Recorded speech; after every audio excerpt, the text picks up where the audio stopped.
another episode of the Dragonfire podcast. My name is Nathan Klimbara. I'm a blogger and reviewer at the Before We Go blog. And as always, I am joined by my co-host, James Lloyd Doolin, author of No Heart for a Thief. And for today's episode, we have the first part of a two-part episode with the Sphinx finalists. So Sphinx is the speculative fiction indie novella championship. We're quickly approaching the end of our first year. And so we have three of the wonderful finalists with us. So I'll give you all an opportunity to introduce yourselves. So Cal, do you want to start it off? Sure. I'm Cal. I'm a Canadian author, and I've been writing seriously for about 12 years now. But I've only started publishing in 2022 because I was trying to pursue the trad route first. And then COVID happened and everything imploded. And I'm like, you know what? Now's a great time to try self-pub. So I did. And yeah, I tell genre mashup stories primarily, and they hope you enjoy how fun they are. Awesome. Angela, you're next on my screen. Okay, I'm Angela Board, and I write mostly large epic fantasy kind of stories with heavy romance subplots. My book Fortune's Fool was a SPIFBO finalist back in SPIFBO 5, so kind of a while ago. I've been writing for almost my whole life, I guess, but I didn't start publishing until 2019. Very cool. And then Jessica. Yeah, I'm Jessica A. McMinn. I'm an author from Australia. I mostly write dark, grimdark fantasy. Some minor romance subplots going in there. I only debuted last year in April, so still in my first year. But my debut book, The Ruptured Sky, was also a SPIFBO 9 semi-finalist. And I've been writing the world that The Ruptured Sky and my Sphinx entry, The Collector's Lost Things, for probably about 25 years now. So it's been a while. Awesome. Cool. And it's really cool to hear how long you all have been dedicating yourselves to writing. And we're going to talk a little bit more about writing and your books and that process. But before we get going, can you tell us a little bit about who you are outside of that writing world? Like, how would you say you are in your everyday life to those people who don't know your names are on book covers? Angela, you want to start off this one? Sure. In my everyday life, I am mostly frazzled. I have I have 9 kids. 3 of them are not really kids anymore. They're 3 of them are over the age of 18, but 6 of them are still at home. So I'm mostly a mom. We homeschool, and we've always homeschooled. And my youngest, who is 8, is disabled. She has Down syndrome and some other medical problems. So I'm busy. That's mostly. Okay. 9 kids. Yeah. Good on you. It's never Cal? boring. Cal, how about you? Who are you outside the books? I have no kids, but I do have one cat that thinks she is my mother. She will pin me down and try to wash my face if she thinks that I need it. I have a very boring IT job that I have zero interest in. It pays the bills, so I can do things like write. I am former cosplayer / on hiatus.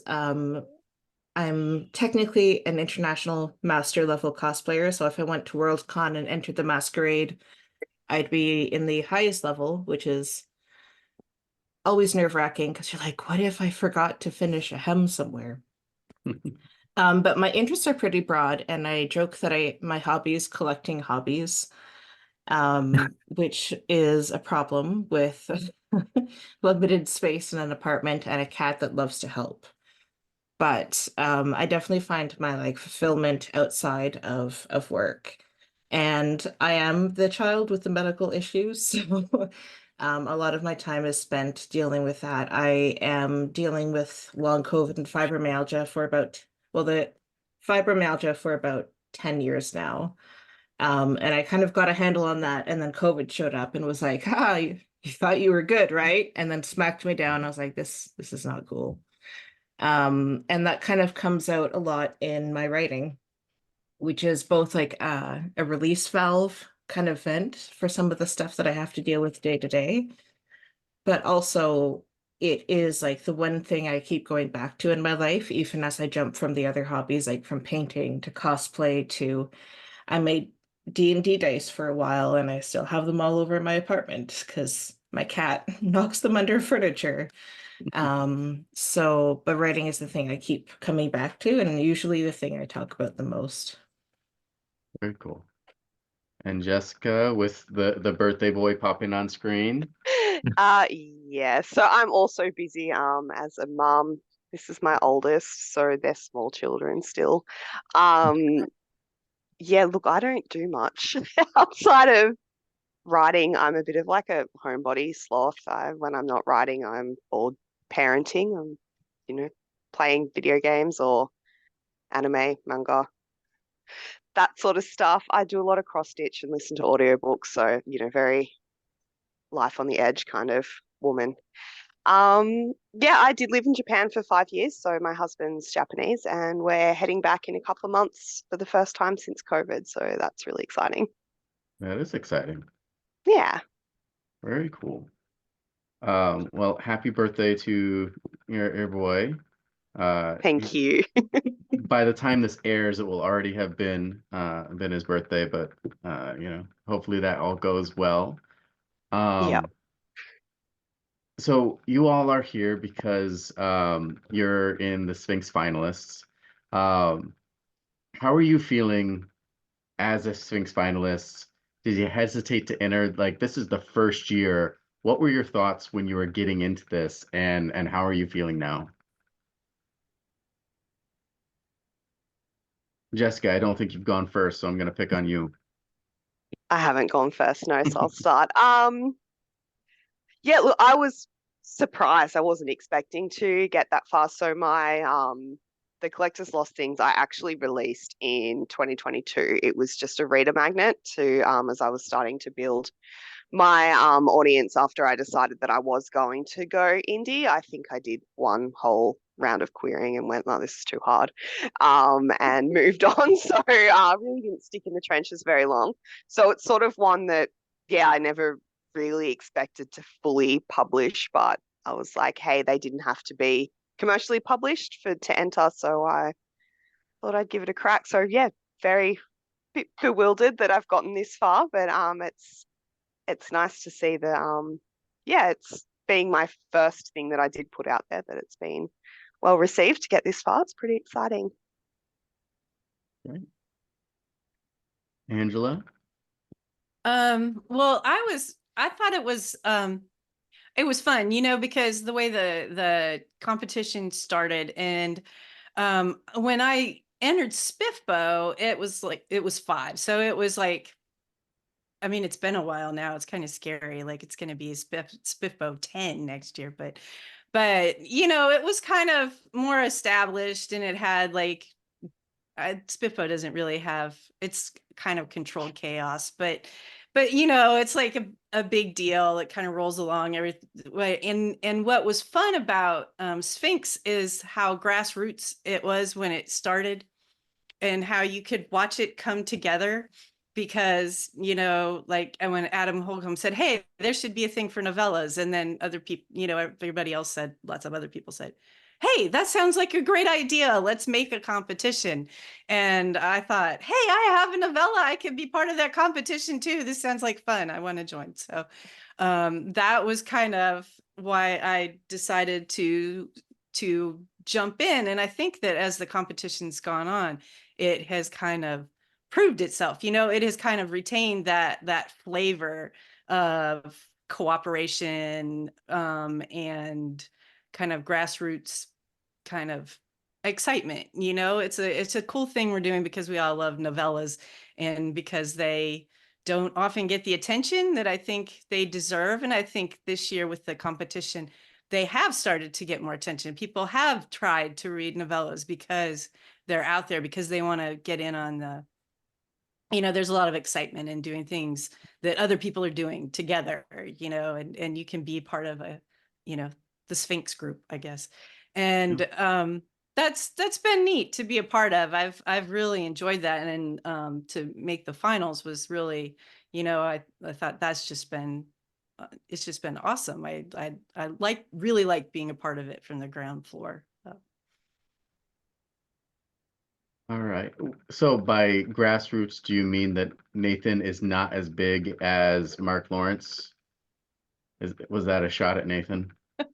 No, that was not a shot at Nathan. I thought that was awesome. I think that was really cool, because what I think it proves is that, like, in the indie fantasy community, we're all pulling together, it's just it's kind of fun because it's not like authors and reviewers and readers are kind of all separated, all kind of out there, we're all in this together, and we're kind of Yeah. building it all up together. So that's something I enjoy. How about you, Cal? So I'm a bit different out of this group, and I actually wrote my novella for the competition, or rather in time for the competition. I'd had the story kicking around for about 10 years because, again, like, I had started writing and I was pursuing the like old-fashioned route where you write short stories and you sub them to magazines and then they tell you how bad you are and then you repeat, like rinse and repeat. So it kind of like numbs you before querying because it's essentially the same thing, but a little bit quicker turnaround. And I had the story and I knew it was like longer than a short story, so I'd written down the general idea, and most of the elements that showed up in the final novella were already there. But I never got around to it because for a long time I was prioritizing my day job. And then when I had like a health scare, I realized that was not what I wanted anymore and changed positions to something where I'd have more free time to focus on what I wanted to do, which was write. So when it came around, I was like, I have enough time to write a novella. I did cut it a little bit short. And thankfully, my proofreader was able to squeeze me in and she like sent it back within a day because it is a relatively short novella too. It's only like just squeaking over 20,000 words. But I was able to get it done and submit it on time. And it was a really good motivator to get it out.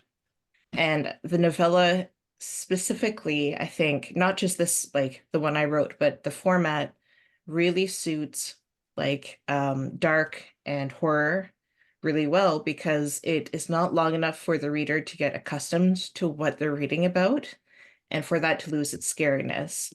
Mm. And I still pay attention to like the trad world quite a bit. And there's some really interesting indie presses or small presses that are doing horror novellas like Tenebrous, and Little Ghost Bookstore in Toronto just started publishing their own line as well. And there's those kind of like weird horrors that don't fit elsewhere, but there's a thriving community of these novellas for them. And I thought, well, I have a story that's a little bit, it's kind of like it straddles the line between really, really dark fantasy and horror, but it's not like gratuitous or anything. And I'm like, it would really suit a novella because you have time to develop the character, you have time to develop the situation, and then it would prevent me from going off and creating like 10 different side characters that I fall in love with and then develop their own point of views and so on, like has happened with my regular series. So I went ahead with that. And as for being in the finals, there's always that hope, right? It's like, oh, it'd be really nice if I get in. But then I never let that hope go further because I always, whenever I really, really want something, it never works out. So if I hope, but just leave it, like send it off into the distance and be like, okay, bye. I'll see you in March 31st. It's easier for time to go by without me thinking about it all the time. And that way, if something great happens, it's really exciting. And if something like all those short stories you get back and it's not really worked out, you haven't lost a lot of sleep over it. So that's kind of my approach to it. So I'm excited to be in the finals. I know there's a lot of really strong entries for the semifinals, so I was a bit surprised, but pleased and excited. So yeah. Definitely, definitely. All right. For those of you on YouTube, you may have noticed that Nathan's picture has dropped off the screen. Unfortunately, Nathan has had some technical difficulties and he's not going to be with us for the time being. We might be able to bring him on later, but we're going to continue on with the interview as is. So I just want to ask you all, now that you're all in a novella competition, so what is the difference between a story that fits in a novella format and or compared to a short story or a novel? What makes a novella and what makes this format interesting? Angela, you look like Oh you might boy. have something to say. Yeah, put me on the hot seat here. That's a deep question. So, because so I guess as a background, like I've written at all lengths, but my natural lengths seem to be really long novels and novellas. I guess because novellas are kind of like long short stories and really long, I can't write anything in the middle. But so what when I'm thinking of a story, a lot of my long novels actually start out as novellas, and then I realize that they have way more to develop. Like the stories of the characters are way more complicated than I thought they were at the beginning, and so then I'm off from there, and I write 200,000 words. But the novellas, when I've kept them, and usually it's because I have some kind of word limit, and in order to keep the stories from like just exploding, I have to tell myself that there's a limit for how many characters can be in the story. And the kind of, there are certain plots that work better, I think, for novellas than for like short stories. To me, they're just like if you took like a photo, with your phone. It's just like a snap of a moment in time. You can't go too many places. You have to, for me, like the number of characters has to be pretty limited. Usually, you're just focusing on like one character. There's usually one. I mean, it's not. Whenever you talk about rules in writing, there are no rules. So anytime you say things like, well, there's usually this, you got to have the usually, because if you want to try to do something different, like try it. You know what I mean? So, but when I'm trying to write a short story, that's the way I think, is like I have to take this one moment in time and I have to focus on like one or two characters. And then a novella can be a little bit bigger than that. For time, the characters can be like, like I have a Dragon Meat, which is my finalist, is only about 20,000 words. It has two characters that you focused on, and it's very much a character story. So I'm able to go into one of the characters. They have an arc, but it's kind of a tight arc. It happens over just a couple of weeks, and there's a lot of time skips. And it's only about kind of one issue. Whereas in my big novels, like Fortune's Fool, has a past narrative and a present narrative. It's one point of view, it's first person, but it's showing like a whole spooled out relationship in time, and then it meets, and there's like, more plot stuff, and there's more twists and reveals. And then you have like, I wrote another, it's technically a novel, but some people think it's a short, it's technically a novella. It's at 45,000 words. So it's almost a novel. it's like in this nether region, like nobody knows what it is. That one has 4 characters in a pretty linear plot, but I followed it I made myself follow it closely. It has like one little subplot thing, and that's why it's 45,000 words and not like I was trying to hit like 20 and it ended up like twice that. So, but it depends, but that helps. And now I never actually stay really close to the word count limits. I did a story, it was supposed to be 10,000 words, which is kind of in between short story and novella for the anthology Alchemy of Sorrow. But at that, it just kept getting, it got bigger. It's not quite a novella. But again, that kind of thing is mostly, it's one character focused on one character pretty tightly for one situation and one arc without any subplots. And I have to be pretty strict with myself in order to do that. Otherwise, I have mushroom characters popping up and I go off in the weeds exploring. But it's fun. I like novellas because they give you a little bit more freedom to do that while also being something that I can finish in less than, 2 years or whatever. Yeah, like if I write like 1,000 words a day, I could write a novella in a month. It's nice. Yeah. So Nice.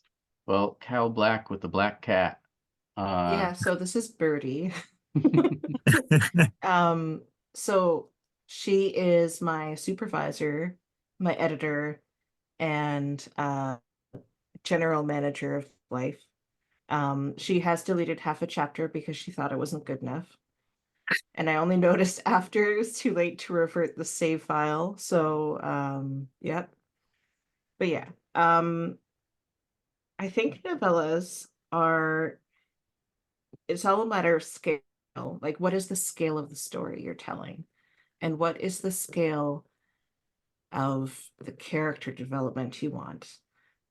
So for mine, I have this backstory that I really wanted to include with hinting at the big reveal at the end that they get to. And it's a real economy of words to be able to do that within like the space of a novella length. And I think what some people can fall into a trap is assuming that a novella is just a short novel, when really, like, it's more about prioritizing which aspects of the story you want to focus on and which aspects are hinted at rather than explicitly stated. So if I were to write a novel, I could have either flashbacks or conversations about a past event, whereas in a novella, I can reference it, but there isn't enough space in the word count to like dive into it as much. And similar to Angela, I do like to kind of poke around and wander around in the story when I'm writing it. I do write with an outline, but I usually like have just bullet points, and then between that is where I like go into the character explorations and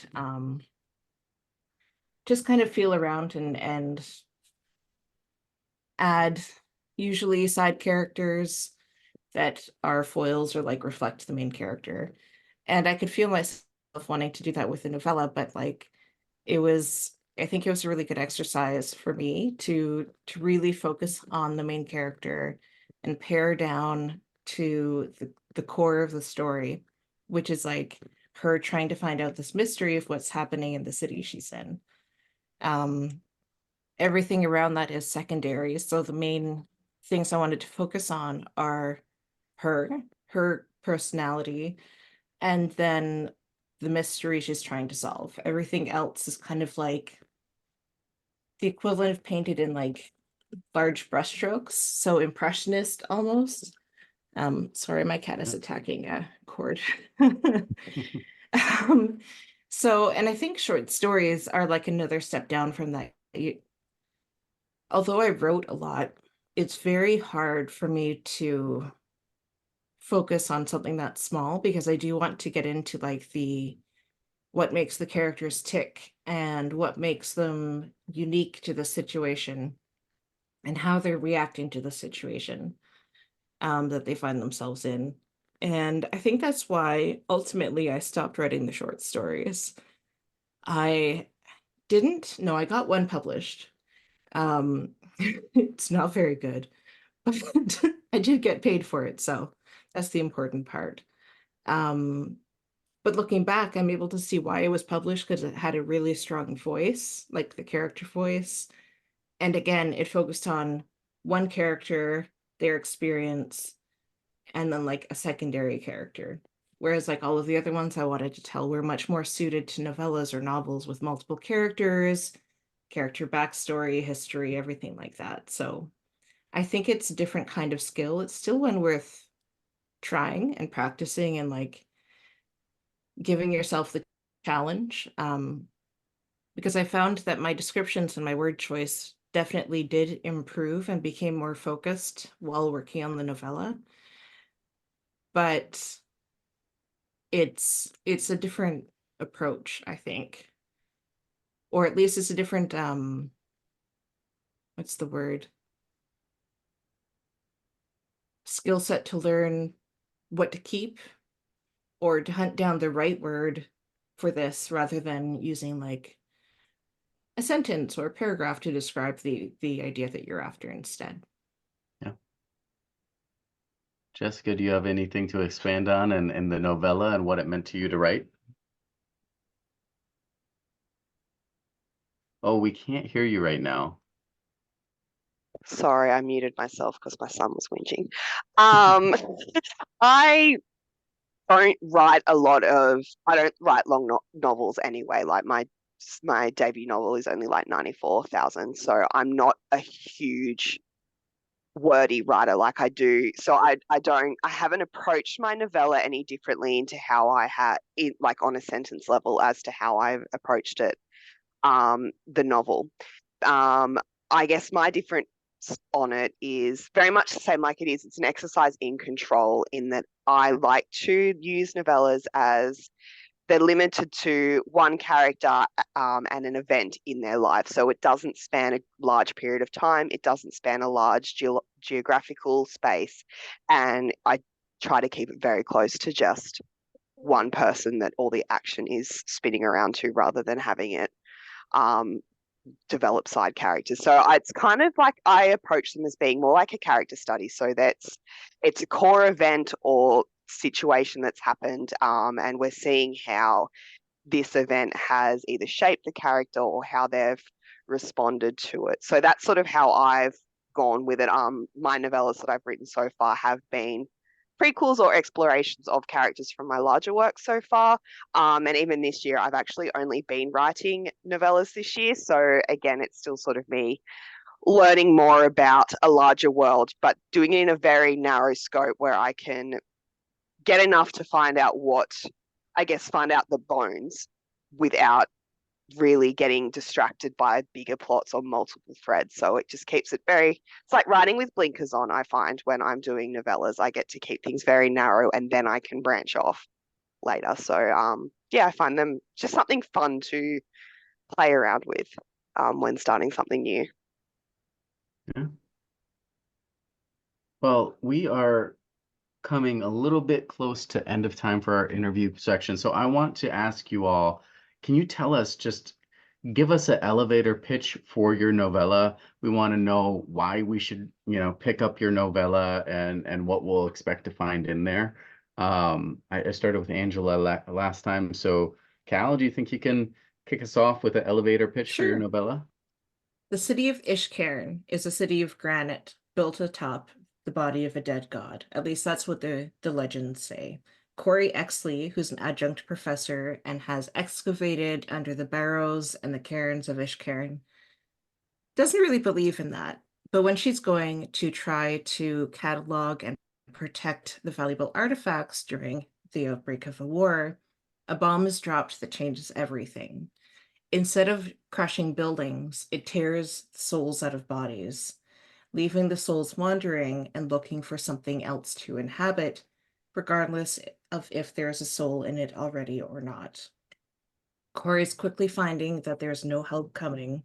No walls are thick enough to stop the spirits, and she's alone. So she has to go find out what happened and what has caused this in order to try to find a solution.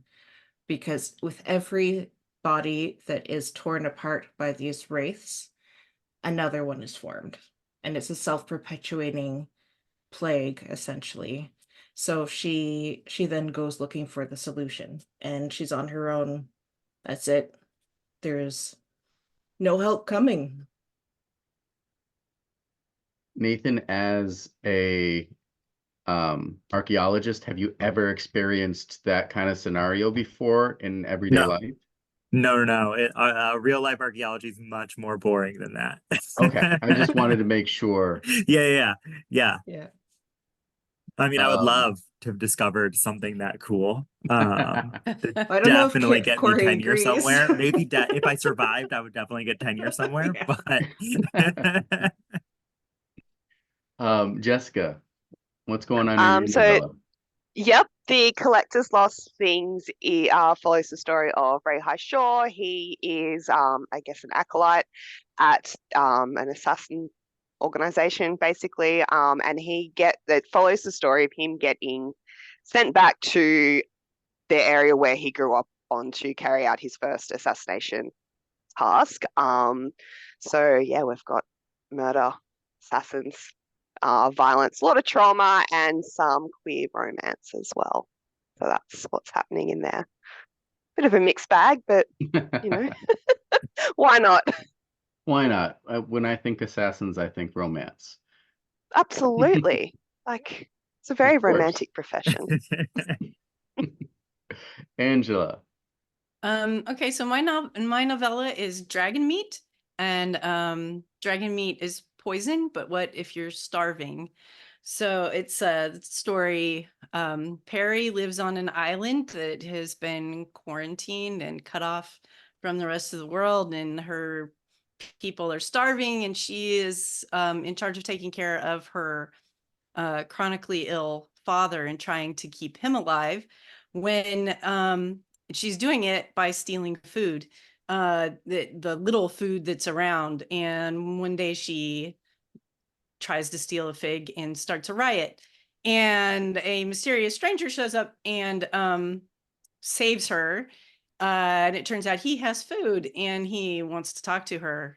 But of course, this is gonna get her in trouble. So it's the novella was inspired by a picture book I read to my kids,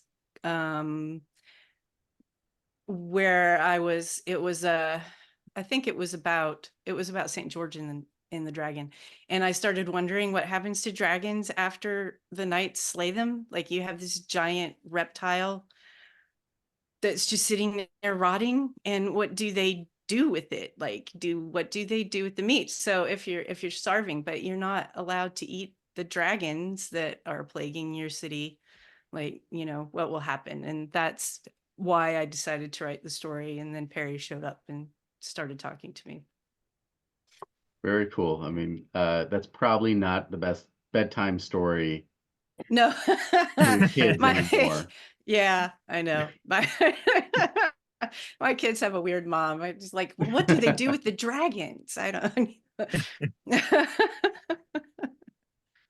So before we wrap up here, we would just like to ask each of you, if you have one, to shout out another Sphinx novella. You can't pick anyone that's here, but if you have another author that you'd like to shout out, or a specific novella that you've read, it can be it can be another finalist that's not with in the room with us. It can be a semifinalist or someone who didn't make it to the semifinals, if you have one. So Jessica, do you have anybody you'd like to shout out?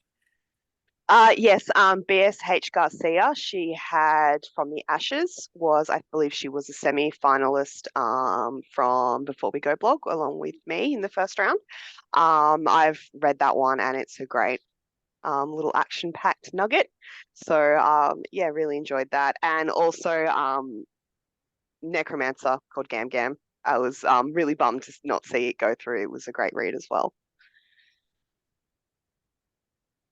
Yeah, Angela, I Angela. think I saw you reach for a book. I Are you... did. I was like, oh wow, I have one right here. So it's Your Blood and Bones by J. Patricia Anderson. And here, I'll hold it up again so you can see it. This one is kind of it's really dark fantasy with horror overtones. It's really, the writing is so lyrical. It's very much kind of dreamlike, nightmarish, about two characters who are turning into monsters. So, but it kind of, interrogates like who's a monster, like who's really a monster in this book. And I just really liked it. And also I'm sorry not to see it in the finals too, because I really loved it. I sat down to look at it and then 2 hours passed and I was like, oh, I finished it. Wow. Cal. I think there's two. So the first one is J. Patricia Anderson. I do have a physical copy, but it's in the other room. She's actually from the same city from me and from the same neighborhood. And we found this out in October when we were at our local conference for science fiction, fantasy, speculative fiction called CanCon. And I was selling at a table there and I needed someone to come for when I had to like go eat. So I was like, hey, I know you're in the city. And then we got to talking and it turns out that like mutual friendship people and our degrees were very similar. So just a shout out to her because she's also from Ottawa. And the other one is We're All Monsters Here. I have not had a chance to read it yet because just a lot of stuff has been going on in my life.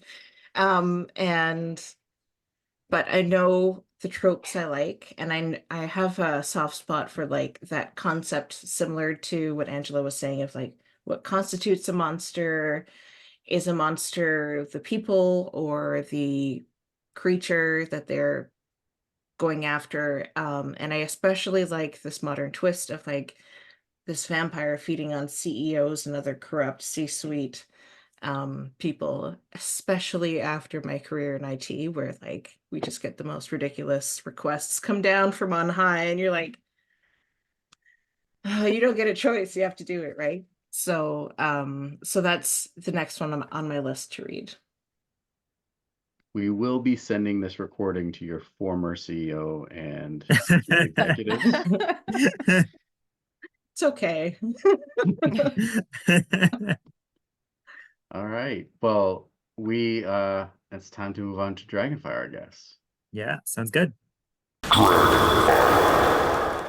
All right, think and you're now gonna- it is time for Dragonfire. This is our segment of the episode where we're going to go through a few quick topics and put a timer on the clock.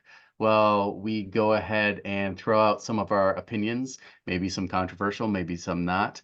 I am happy to acknowledge that Nathan did get to join us, rejoin us after not too long, and so we're happy to have him back on. Nathan, would you like to get us going with the first question? Yeah. So recently we've seen a lot of live action adaptations of animated shows or from manga like One Piece and the new Avatar show on Netflix.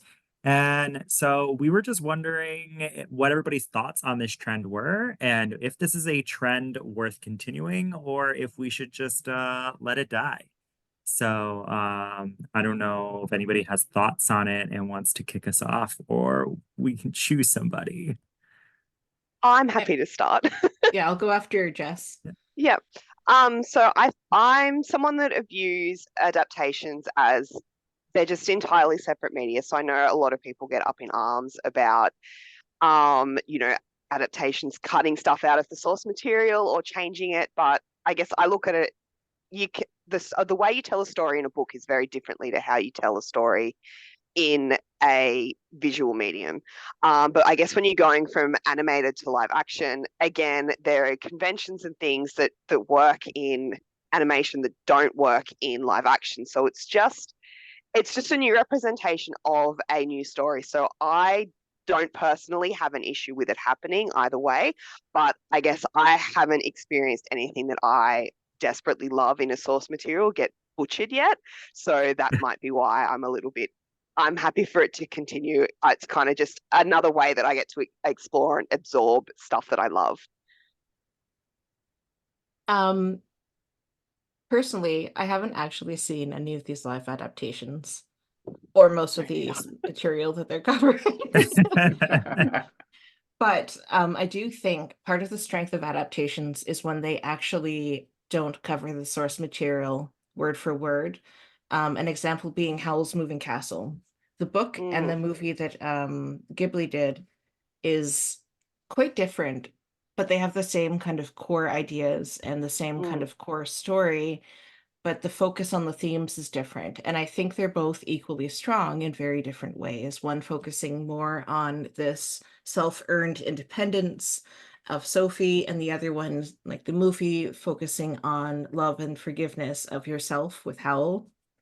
So I think the focus is less about the medium that it's being adapted into and more about the process of the adaptation. And usually the ones I see fail are the ones trying to be extremely accurate to the source material, and then that magic just isn't there the second time. So forget that. Go make your own version of it. People might not like it, but I mean, no one likes it. Everything. So Yeah, Angela, did you have thoughts? Yeah, well, I think that, I mean, there are some that I've seen that are that, you know, I like, and I like One Piece. I haven't seen all the episodes and I didn't read it beforehand, but I like One Piece, and I watched, these are things that usually I watch with my, you know, my kids, my teenagers and stuff. And so we have a lot of opinions flying around. But like, so One Piece struck me as being like, when I see the covers and the drawing, it looks like they paid a lot of attention to getting the costuming and the feeling of it, which you know, I liked. And the actual episodes work well as stories.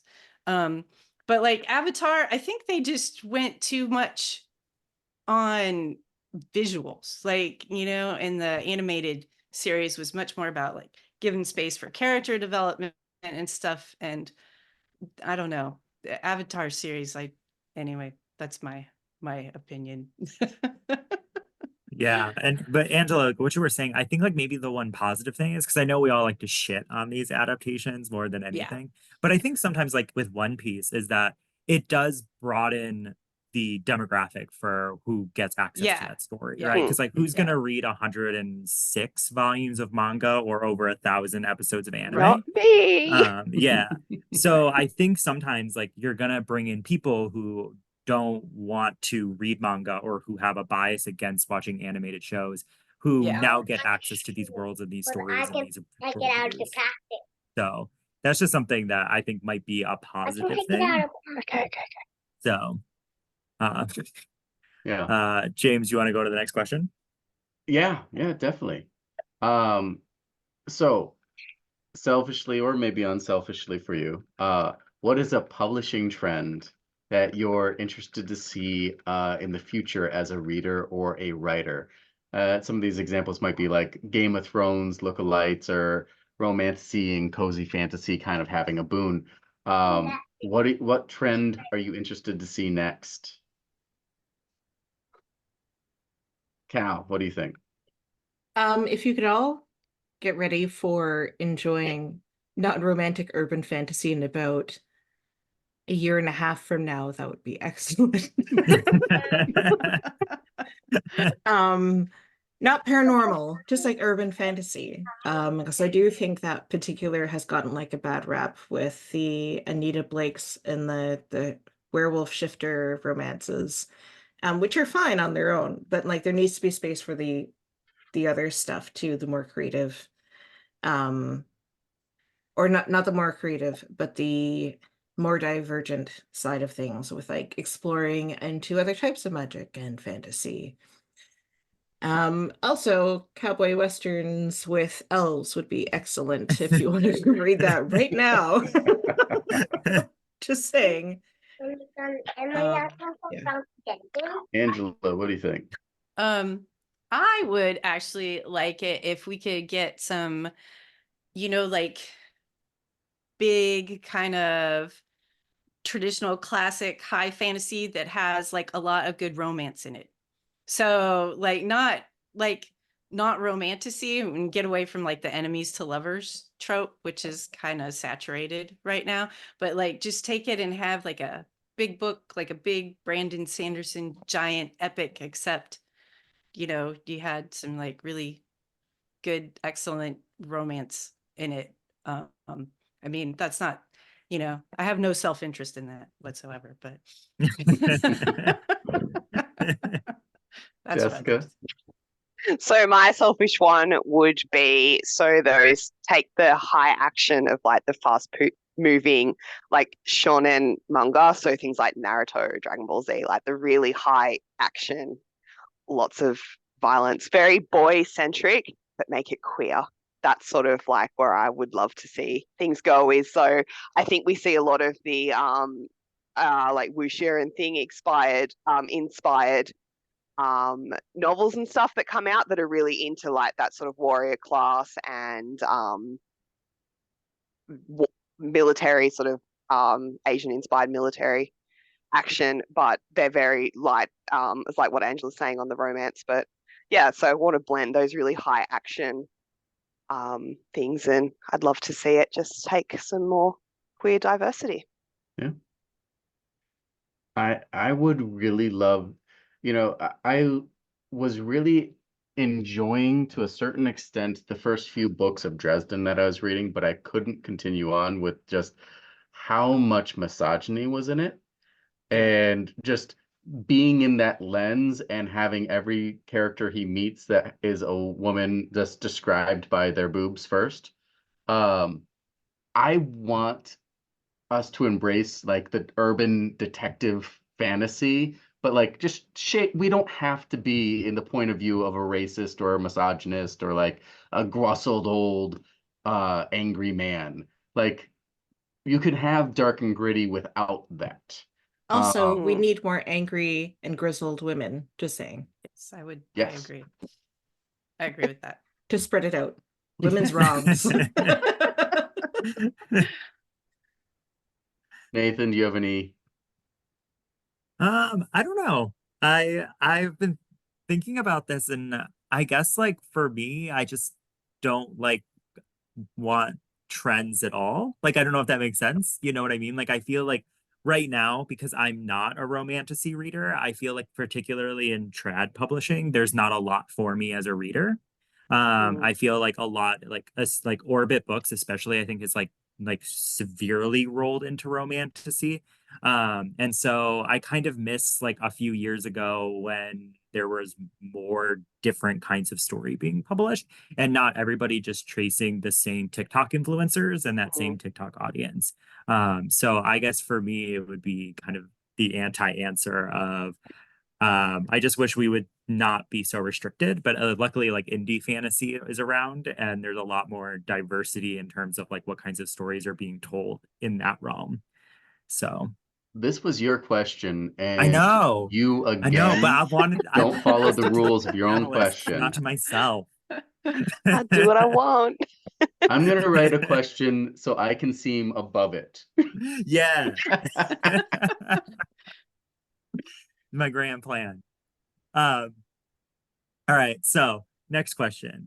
With so many orphans in fantasy, who is or are the best parents in fantasy?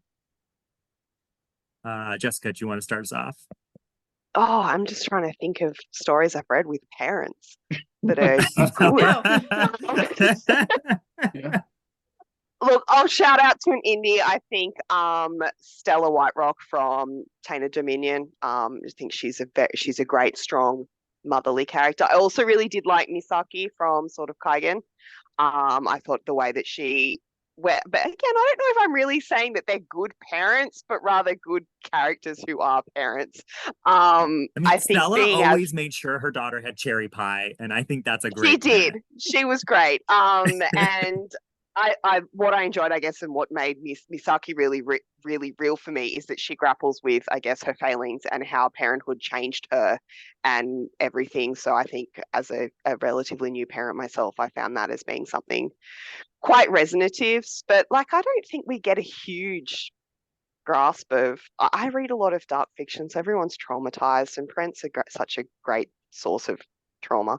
So yeah, I don't really have anyone I can think of aside from Stella that's actually been a good parent. Cal, what do you think? Have you heard about Millie? Yeah, so just for anyone that's just listening, I held up a copy of my book, No Land for Heroes. The main character is a grizzled war vet, a single mom, with two little girls who are like chaos incarnate. But more seriously, I think, especially in trad, like it's hard to find good examples. But I'm going to cheat because they only become parents further into the series and say Sam Vimes and Lady Sybil. Because Sam Vimes as a character only grows more complex after having his son, little Sam. And he doesn't lose his character at all, but he starts thinking more about like what he wants the world to be like rather than just having like his head down and just focusing on the case at hand. So I've always appreciated those little scenes of like Sam and Lady Sybil with their son. So Angela. I don't know. I had to think about this one because I'm not sure. And I guess this is like he's not I don't know. So the one who came to mind was, and I don't know if you say his name because I read all the books, Robin Hobb books, and I call him Burrich, but I think he calls him Burrick, and I just can't get that in my head. So anyway. I've done audio and I've heard both in the audio as well. I don't think she All right, knows. good. I can say Burrich. Okay, anyway, and I know like later he's like Fitz's friend, right? But he starts off as like a father figure. And I just think that he's probably the best one because everybody else in fantasy that I could think of is trying to get over being a bad parent, like even if they're parents, they're just trying to. The issue with Burge is, everything that happens with Molly later. I'm like, Well, right, exactly. I Yeah. mean, like, not so much in little odd but for in a the father beginning. Probably Um, take that award off him. Yeah, right. So I don't know, but he was the only one I could think of. I was like, man, everybody else, they're like either trying to make up for being, and then mothers are always dead. So it's really hard Yeah. to think of a good mother. Yeah.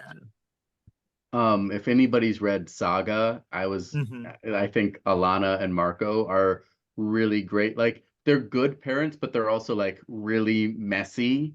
And so they feel like you can see yourself a little bit in them, even though they're like having wild adventures and things like that. But I think they struggle and they're trying to be good parents to this little girl they're raising. Um, Nathan, did you have an answer?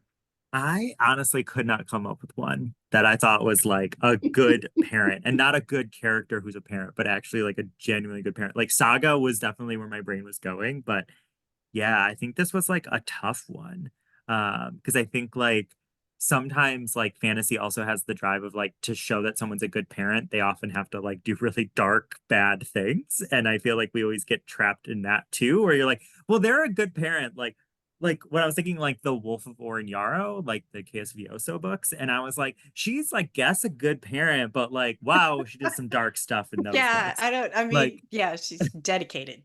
yeah. Yeah, like same could be said for So, Cersei Lannister as well. yeah. That's a take.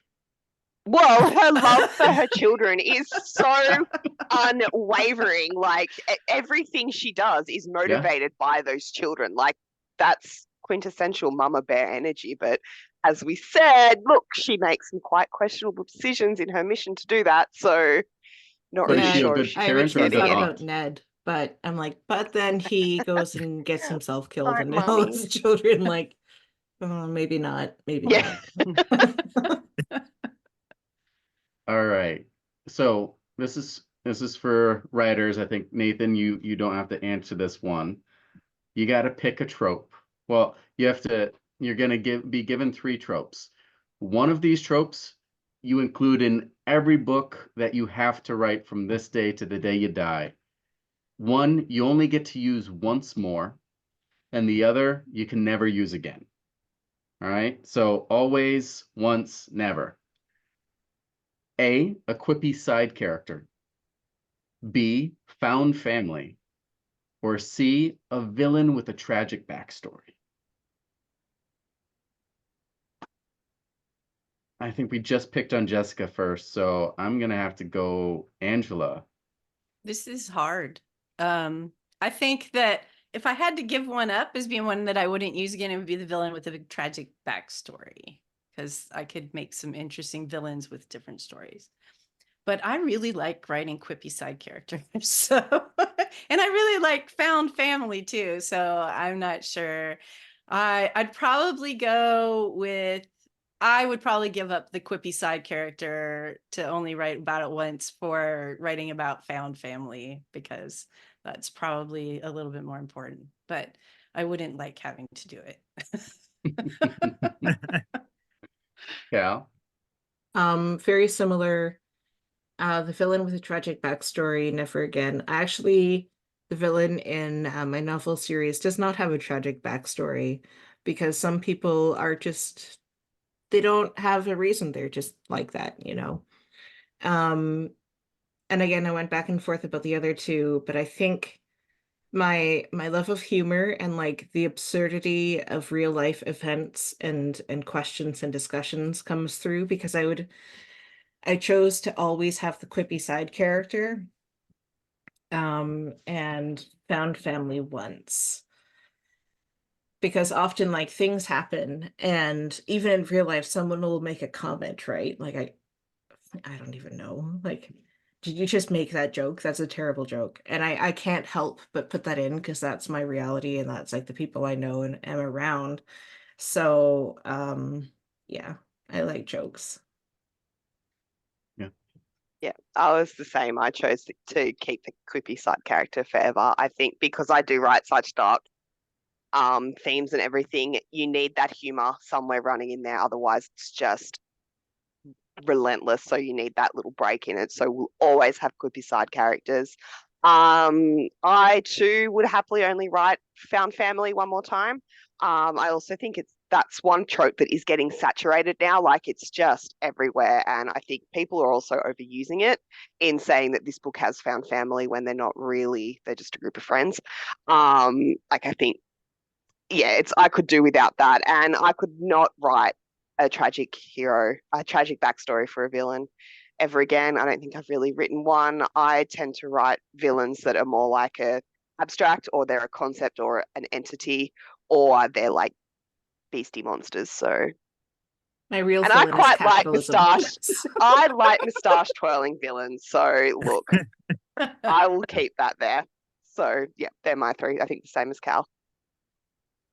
I chose the James. exact same order. I don't think a villain always needs to be empathized with. Like they might have a tragic backstory, but it doesn't necessarily have to fit into the POV. Like I don't know that every character going through whatever they're going through is like, let's take some time to empathize with the Dark Lord. They must have had a hard childhood. So maybe that Yeah. doesn't need to be on the page. But like, Yeah. what And about all yeah, the people with hard childhoods that don't become villains, you know? you But just don't see them become villains. That's just time. Um, that's my hot take. It's an awful one. Um, but yeah, I would always need a quippy side character. I would just like to point out that this does not, like I can have a quippy main character, right? It's okay. Yeah. So see, Yeah. You could have a quippy oh, villain. well, that's a good loophole. oh, or a quippy villain. That would be Yeah. fun. Yeah, I could do that without a tragic backstory. That would be Yeah. fun. And a moustache.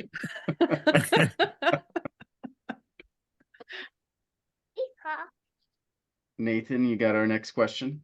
Oh yeah, I thought you were up, but oh yeah, you did read that one, didn't you? All right. Who is the best SFF or speculative fiction storyteller in movies or television? So you can pick directors, you can pick writers. Who you got? Cal, we'll start with you. I went with Guillermo del Toro because I was thinking about these are like visual medium, right? And one thing I love about his movies is that he tells the story with visuals in a way that a lot of other directors don't. And I'm specifically thinking about everyone's favorite kaiju movie, Pacific Rim, where the plot and the writing is like not great. But if you look at the visual storytelling and the colors and you watch how Mako goes from having blue light, blue hair, blue shirt, and as she comes into her own, she no longer has that cast of blue on her because she's no longer trying to be this replication of the man she looks up to. She's her own person. Things like that really, like, I love finding that, and I love seeing the small things that get hidden in there. Same thing with not Guillermo del Toro, but The Hunting of Hill House, like the hidden ghosts. And without knowing they're there, you get the sense something's wrong because your brain is like picking up that something's not right, but it's not explicitly told to you. So like environmental storytelling, I think overall. But yeah, I also don't watch a lot of television. So full disclosure on that one. Jessica.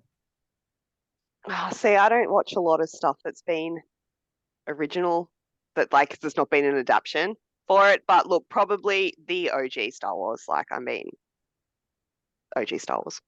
That's my answer. Cool. Okay. Angela. Yeah, I don't know anybody's names. Like I have no idea. But one thing that I really liked recently was Andor. I thought the writing in that Mhm. was excellent. The character development, it was just far and away the best thing, I think, the best writing that I've seen Mm. in a long time. Yeah. James, do you have one? Cal stole mine. Um, I love Guillermo del Toro. I think what he does exact in visual mediums, he creates this really amazing, whimsical, dark fantasy element like nobody else.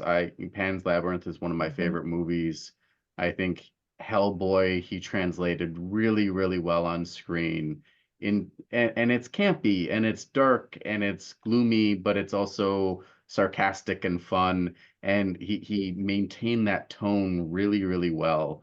In a way that I wish he was able to make more of those movies. But yeah, I he's a automatic. I need to watch those movies whenever he puts something out. Yeah. Nathan? Yeah.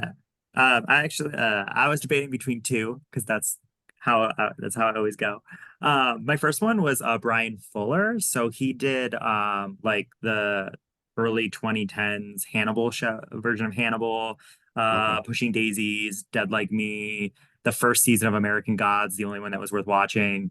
So I really like his take, particularly in the way that he like subtly queers a lot of like existing media. Um, and then the other one for me would be Damon Lindelof. Lost, Watchmen, The Leftovers, Mrs. Davis. I think every time like his sci-fi just like hits real hard every single time. So those would be my two picks. Thanks. And to end this on a positive note, let's out everybody on the panel. Name a book or a series that you have not read that makes you suspect as a genre fiction author. Let's put your shame out there for all to bear. Uh, Jessica. Yeah. Oh, well, look, any for me. I haven't read Lord of the Rings. I haven't read Wheel of Time. I haven't read any Sanderson except for the first book of Mistborn. I haven't read any Mark Lawrence except for the first book of The Ancestor. I haven't read Harry Potter, and oh, I think that's probably it for my. Because yeah, I haven't read anything, but everyone's like, you should have read these, and no, haven't done it. Oh, I have read Game of Thrones. I did read the books for those. That's about it. You got your card back. I got my card back. Yes. Angela. See, well, I've only read the first two books in Game of Thrones series in Song of Ice and Fire. So, I did finally read Lord of the Rings, but that was because I read them aloud to my kids. So I didn't like pick them up until then. And then I enjoyed them. So it was better to read aloud, I think. And then, let's see. I quit reading Wheel of Time at about I don't know, was it 7 or 8? It's when I got disgusted because Matt shows up in the book and then he's gone for 300. And there was the cliffhanger, and I was like, I'm through. And I threw the book down and I didn't go back. And then let's see. Oh, and I have not read Malazan. So Oh yeah, I haven't read that either. yeah, no, have not read Malazan. And I'm trying to think of anything else, and I can't. I don't know if there's anything else. Then I haven't. I finally read Sanderson. I read all the Stormlight Archives books just this past year, so I'm good with that now. Cal, you ready to cancel yourself? Yes. So first off, I have read Malazan, the first 10 books, when they were coming out, as they were coming out. And then I really felt the ending got dropped, so I just never went back and got rid of them. But anyways, I have not read Mistborn, The Hobbit, Lord of the Rings. I have not read Dune, Ender's Game. I have not read the Wheel of Time books. A lot of the more grim dark authors I haven't read. Partially because I got my fill during Malazan, and I'm like, it's really hard to live up to the good books in that series. Yeah, I was more of a Dragonlance kid, read that stream of fantasy rather than the old classics. I've not read any Heinlein, which is super famous dude who wrote Starship Troopers, but not as a parody, so the movie's much better. Yeah, that's me. I've not read those either. Yeah, James, what Dragonlance. haven't Yeah, I you haven't read? read Dune either. That was one of Yeah. I should probably have said no. I regretted reading Dune. So. Yes. My dad. The Yeah, my movies are so dad much hated better. it. He was a big I fan. DNF'd it twice. I saw the Sting miniseries, and then I just was never interested in reading it after that. I was like, yeah, the recent No. movies are fine. The book is just I didn't like the book. No. yeah. And maybe this is even worse. I DNF'd Guards, and it was the only Discworld I have ever read so far. I might go back to it. It was fine, but sometimes humor on the page is not as funny when you're reading it in your head. And so it didn't really hit for me. I've also not read that. Yeah, I think a haven't lot of read any people Terry love Pratchett Pratchett either. for his style, but I liked the commentary, the social commentary that's beneath all that. But I haven't read them back. I haven't read the older ones back in a long time, and do not bother with the early Rincewind books. They're not good. Okay. Just skip those. Yeah, the one on my list that no one's named yet. I haven't read any Scott Lynch. Oh, I Okay. haven't either. Oh, no, neither. My shelf. No, Yeah. I've only read haven't the read first. Lynch. What Yeah. what does Scott Lynch write? What He lies of is Lachlan the Rise of Lies of Locklamora. yeah, Lies of Luckmore. Yeah. That was Oh, it. so I thought I've that got was it. I've based in not read it. Scotland, fantasy Scotland, because it was Luck.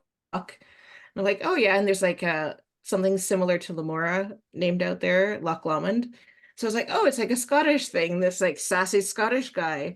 And then I found out it was based in fantasy Venice. I'm like, I am not interested anymore. I've not read It's just- Abercrombie either. Yeah. Oh, No. that's another one. See, I Yeah. like keep they're Or John so Gwynn. far off my radar that I couldn't even remember their names. That's kind of Jessica's just embarrassing. like naming every Oh, possible just cancel series. me. I don't read anything. Well, on that very high note, we are wrapping up our episode. Thank you so much for joining us. I want to give you all just one last opportunity to kind of shout out where people can find your books or find you. If you can let us know where they can pick up your novellas. Angela, tell us where we can get your stuff. Well, you can get Dragon Meat pretty much anywhere, Amazon, It's Wide, Kobo, pretty much anywhere you want to look for it. Most of my other books are on Amazon. And you can find me at angelaboard.com, or Twitter is Board Books. So Cal? So you can find my novella Shattered Spirits, The Fall of Ishkaren Wide. It is available on Kobo as well as Kindle. Personally, I'm on Twitter at That Calamity, and my book site is bearberrystudio.com. That's where I have the list of my books, what's coming up, and I also have a blog that I'm using instead of newsletter, because all of the newsletter providers keep doing really strange privacy Ugh. things. So I decided to do that instead. Jessica? All of mine are on Amazon. Even my novellas. You can get I've got 2 novellas, including the one that's in Sphinx. You can get them for free from my newsletter, but as Cal said, I don't do anything with that anymore. So if you don't want to sign up and put your email and stuff, you can just grab it on Amazon for 99 cents. And my other book, Ruptured Skies, up there too. And the sequel comes out March 30, so the end of this month. So there's 4 books up there, and I'm on all socials at Jessica A. McMinn, even TikTok, but I don't use it because I'm old. Well, we will make sure to make line notes of all of that in the episode's description. Thank you so much for being a part of this, and good luck. I hope these last couple of weeks of March treat you well, and then we'll see who ends up on top. We're all rooting for everybody to get some shine, and hopefully people read some more novellas. Everybody, Dragonfire launches every other Tuesday. Please enjoy the episodes and take a look at these authors and what they do. Thank you so much for joining us. Thank you Thank guys. you for having us. See ya. Thank you.